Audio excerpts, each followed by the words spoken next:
गो। अस्सलाम वालेकुम गफार भाई, आसिफ भाई किने वेले में हो? कुत्ते पसंद है सागू पकड़ा। आओ फदाऊं कुत्ते, आओ आओ आओ।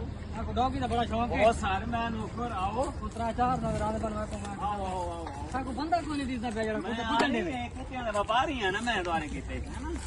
आओ आओ देखो। मैं टका कुत्ता फदूं। पैंट शर्ट कुंजो ये भाग जाओ, कुत्ते भजदे पे वे। आओ आओ। चिट्टा कुत्ता मैं फजे सन। ये अंडरवेला पीए मेरे को। कुत्ता कुत्ता ओ तो भजे वे ना। आओ आओ आओ। भजो यार मेरा भाई। आओ आओ आओ। कुत्ते को शिकार है। वीडियो रोक रे काम। फाटा सभी फाटा फाटा ही। ये वजह से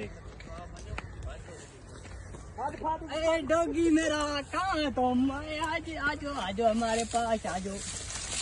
यार ये लोग कर रहे हैं। वो किधर वहाँ पर? हाँ कहाँ जा रहे हो भाई? आराम हो जाने जरा आराम में। हाँ जागे जागे जागे। कोई नहीं आती कुत्ती को काट के देखूं। ओए होए कुत्ती को पकड़ हो जा चल। आज भाई थक गए। मैं यार शिकार की तकड़ी नहीं। अरे हटा सभी हटा नहीं आई। ओ बस नहीं पड़ी। तेरे ध्यान हमें उते आबो आसिफ भाई का भाई कुत्ते और गाइस बहुत थक गए हैं।